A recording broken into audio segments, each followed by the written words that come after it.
कार्यक्रम में हमारे साथ उपस्थित तेलंगाना की राज्यपाल डॉक्टर तमिलसाई जी, पूज्य श्री जीएल स्वामी जी, केंद्रीय मंत्रिमंडल के मेरे सहयोगी श्री जी कृष्ण रेड्डी जी, श्रीमान डॉक्टर रामेश्वर राव जी, भागवत विभूतियों से संपन्न सभी पूज्य संतगण, देवी और सज्जनों, आज मां सरस्वती की आराधना के पावन पर्व वसंत पंचमी का शुभ अवसर है। मां शारदा की विशेष कृपा अवतार श्री रामानुजाचार्य जी की प्रतिमा इस अवसर पर स्थापित हो रही है। मैं आप सभी को वसंत पंचमी की भी शुभकामनाएं देता हूं। मैं मां सरस्वती से ये प्रार्थना करता हूं कि जगतगुरु रामानुजाचार्य जी का ज्ञान विश्व का पथ प्रदर्शन करे।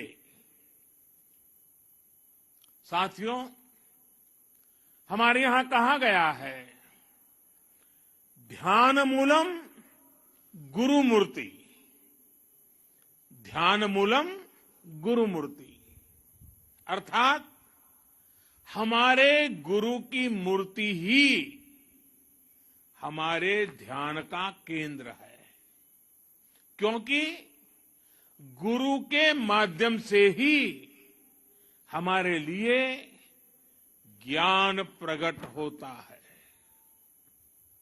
जो अबोध है हमें उसका बोध होता है। अप्रकट को प्रकट करने की ये प्रेरणा, सूक्ष्म को भी साकार करने का ये संकल्प, यही भारत की परंपरा रही है। हमने हमेशा उन मूल्यों और विचारों को आकार दिया है जो युगों युगों तक मानवता को दिशा दिखा सके।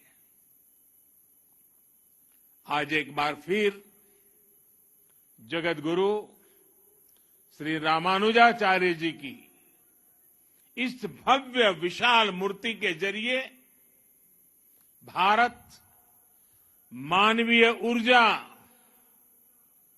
और प्रेरणाओं को मूर्त रूप दे रहा है। रामानुजाचार्य जी की ये प्रतिमा उनके ज्ञान, वैराग्य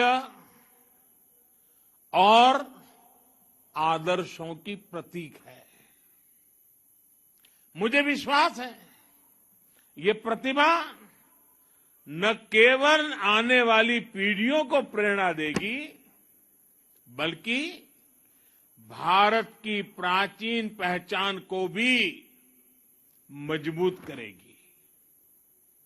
मैं आप सभी को, सभी देशवासियों को और पूरे विश्व में फैले रामानुजाचार्य जी के सभी अनुयायियों को इस शुभ अवसर पर अनेक अनेक बधाई देता हूं। साथियों, अभी मैं 108 दिव्य देशम मंदिरों के दर्शन करके आ रहा हूं। आलवार संतों ने जिन 108 दिव्य देशम मंदिरों का दर्शन पूरे भारत में भ्रमण करके किया था, कुछ वैसा ही सौभाग्य मुझे आज श्री रामानुजाचार्य जी की कृपा से यही मिल गया।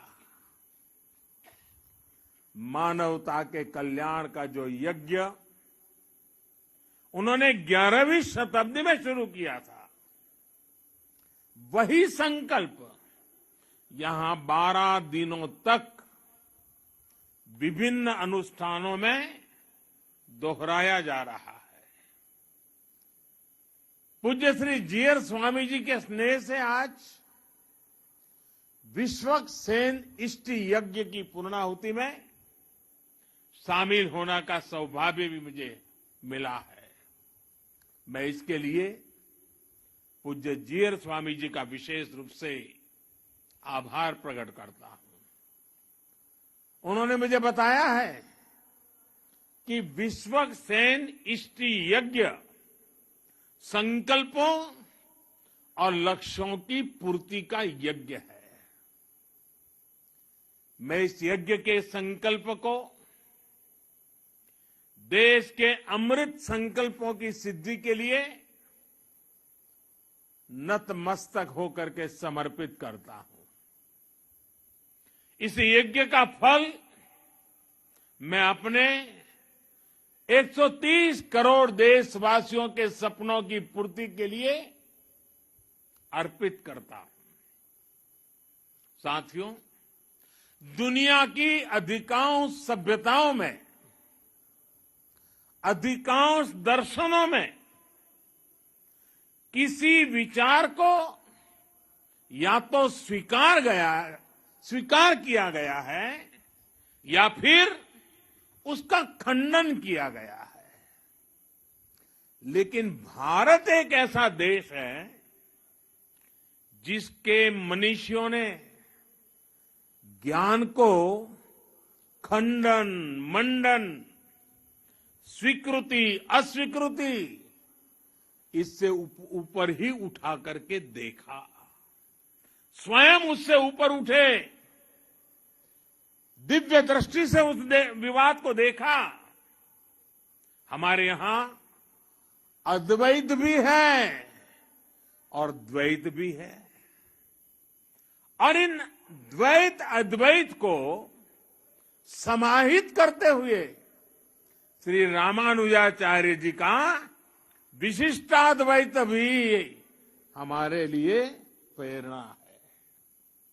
रामानुजाचार्य जी के ज्ञान की एक अलग भव्यता है। साधारण दृष्टि से जो विचार परस्पर विरोधाभासी लगते हैं, रामानुजाचार्य जी उन्हें बड़ी सहजता से एक सूत्र में पिरो देते हैं। उनके ज्ञान से, उनकी व्याख्या से सामान्य से सामान्य मानवी भी उससे जुड़ जाता है। आप देखिए, एक और रामानुजाचार्य जी के भाष्यों में ज्ञान की पराकाष्ठा है, तो दूसरी ओर वे भक्ति मार्ग के जनक भी हैं। एक और वो समृद्ध संन्यास परंपरा के संत भी हैं, और दूसरी ओर गीता भाष्य में कर्म के महत्व को भी अत्यंत उत्तम रूप में प्रस्तुत करते हैं। वो खुद भी अपना पूरा जीवन कर्म के लिए समर्पित करते रहे। रामानुजाचार्य जी ने संस्कृत ग्रंथों की भी रचना की और तमिल भाषा को भी भक्ति मार्ग में उतना ही महत्व दिया। आज भी रामानुज परंपरा के मंदिरों में थिरुप्पावाई के पाठ के बिना शायद ही कोई अनुष्ठान पूरा होता हो। साथियों, आज जब दुनिया में सामाजिक सुधारों की बात होती है, प्रगतिशीलता की बात होती है, तो माना जाता है कि सुधार जड़ों से दूर जाकर ही होगा। लेकिन जब हम रामानुजाचार्य जी को देखते हैं तो हमें एहसास होता है कि प्रगतिशीलता और प्राचीनता में कोई विरोध नहीं है। ये जरूरी नहीं है कि सुधार के लिए अपनी जड़ों से दूर जाना पड़े, बल्कि जरूरी ये है कि हम अपनी असली जड़ों से जुड़े, अपनी वास्तविक शक्ति से परिचित हो। आज से 1000 साल पहले तो रूढ़ियों का दबाव, अंधविश्वास का दबाव कल्पना के बाहर कितना ज्यादा रहा होगा, लेकिन रामानुजाचार्य जी ने समाज में सुधार के लिए समाज को भारत के असली विचार से परिचित करवाया। उन्होंने दलितों, पिछड़ों को गले लगाया। उस समय जिन जातियों को लेकर कुछ और भावना थी, उन जातियों को उन्होंने विशेष सम्मान दिया। यादवगिरी पर उन्होंने नारायण मंदिर बनवाया, जिसमें दलितों को दर्शन पूजन का अधिकार दिया। रामानुजाचार्य जी ने बताया कि धर्म कहता है न जाति ही कारणम लोके गुणाः कल्याण हेतव, अर्थात संसार में जाति से नहीं, गुणों से कल्याण होता है। रामानुजाचार्य जी के गुरु श्री महापूर्ण जी ने एक बार दूसरी जाति के अपने एक मित्र का अंतिम संस्कार किया था। उस समय रामानुजाचार्य जी ने लोगों को भगवान श्री राम की याद दिलाई थी। उन्होंने कहा कि अगर भगवान राम अपने हाथों से जटायु का अंतिम संस्कार कर सकते हैं, तो फिर भेदभाव वाली सोच का आधार धर्म कैसे हो सकता है? ये अपने आप में बहुत बड़ा संदेश है। साथियों, हमारी संस्कृति की ये विशेषता रही है कि सुधार के लिए हमारे समाज के भीतर से ही लोग निकलते हैं। युगों से देखते आइए, समाज में जब भी कुछ बुराई के तत्व फैलने लगते हैं, कोई न कोई महापुरुष हमारी ही बीच में से पैदा होता है। और ये हजारों वर्षों का अनुभव है कि ऐसे सुधारकों को हमेशा उनके कालखंड में शायद स्वीकृति मिली हो या न मिली हो, चुनौतियां रही हो या न रही हो, संकट झेलने पड़े हो या न पड़े हो, विरोध भी सहना पड़ा हो, लेकिन उस विचार में, उस तत्व में उतनी ताकत रहती थी, उनका कन्विक्शन इतना जबरदस्त होता था कि वो समाज की बुराइयों के खिलाफ लड़ने के लिए अपनी पूरी शक्ति लगा देते थे। लेकिन जब समाज इसे समझ पाता है, तो जिसका कभी विरोध होता है, उसको स्वीकृति भी उतनी तेजी से मिलती है, सम्मान और आदर भी उतना ही मिलता है। ये इस बात का सबूत है कि बुराइयों के पक्ष में, कुरीतियों के पक्ष में, अंधविश्वास के पक्ष में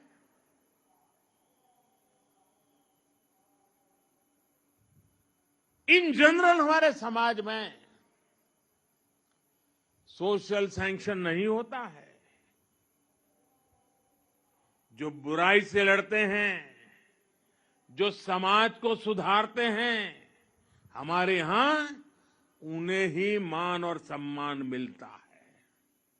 भाइयों और बहनों, आप सब लोग रामानुजाचार्य जी के जीवन के विभिन्न आयामों से परिचित है। वो समाज को सही दिशा देने के लिए अध्यात्म के संदेशों का भी प्रयोग करते थे और व्यावहारिक जीवन का भी। जाति के नाम पर जिनके साथ भेदभाव होता था, रामानुजाचार्य जी ने उन्हें नाम दिया थिरुकलथार, यानी लक्ष्मी जी के कुल में जन्म लेने वाला श्रीकुल या देवीय जन।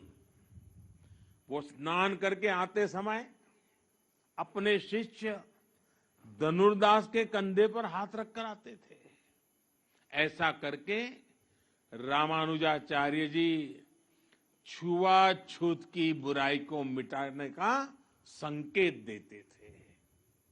यही वजह थी कि बाबा साहब आंबेडकर जैसे समानता के आधुनिक नायक भी रामानुजाचार्य जी की भरपूर प्रशंसा करते थे और समाज को भी कहते थे कि अगर सीखना है तो रामानुजाचार्य जी की शिक्षा से सीखो। और इसलिए आज रामानुजाचार्य जी की विशाल मूर्ति स्टैच्यू ऑफ इक्वालिटी इसके रूप में समानता का संदेश दे रही है। इसी संदेश को लेकर आज देश सबका साथ, सबका विकास, सबका विश्वास और सबका प्रयास के मंत्र के साथ अपने नए भविष्य की नींव रख रहा है। विकास हो, सबका हो, बिना भेदभाव हो। सामाजिक न्याय सबको मिले, बिना भेदभाव मिले। जिन्हें सदियों तक प्रताड़ित किया गया, वो पूरी गरिमा के साथ विकास के भागीदार बने। इसके लिए आज का बदलता हुआ भारत एकजुट प्रयास कर रहा है। आज सरकार जो योजनाएं चला रही है, उनका बहुत बड़ा लाभ हमारे दलित पिछड़े भाई बहनों को हो रहा है। चाहे पक्के घर देना हो या फिर उज्ज्वला का मुफ्त कनेक्शन, गैस कनेक्शन, चाहे 5 लाख रुपए तक मुफ्त इलाज की सुविधा हो या फिर बिजली का मुफ्त कनेक्शन, चाहे जनधन बैंक खाते खोलना हो या फिर स्वच्छ भारत अभियान के तहत करोड़ों शौचालयों का निर्माण करना हो। ऐसी योजनाओं ने दलित, पिछड़े, गरीब, शोषित, वंचित सभी का भला किया है। बिना भेदभाव सबको सशक्त किया है।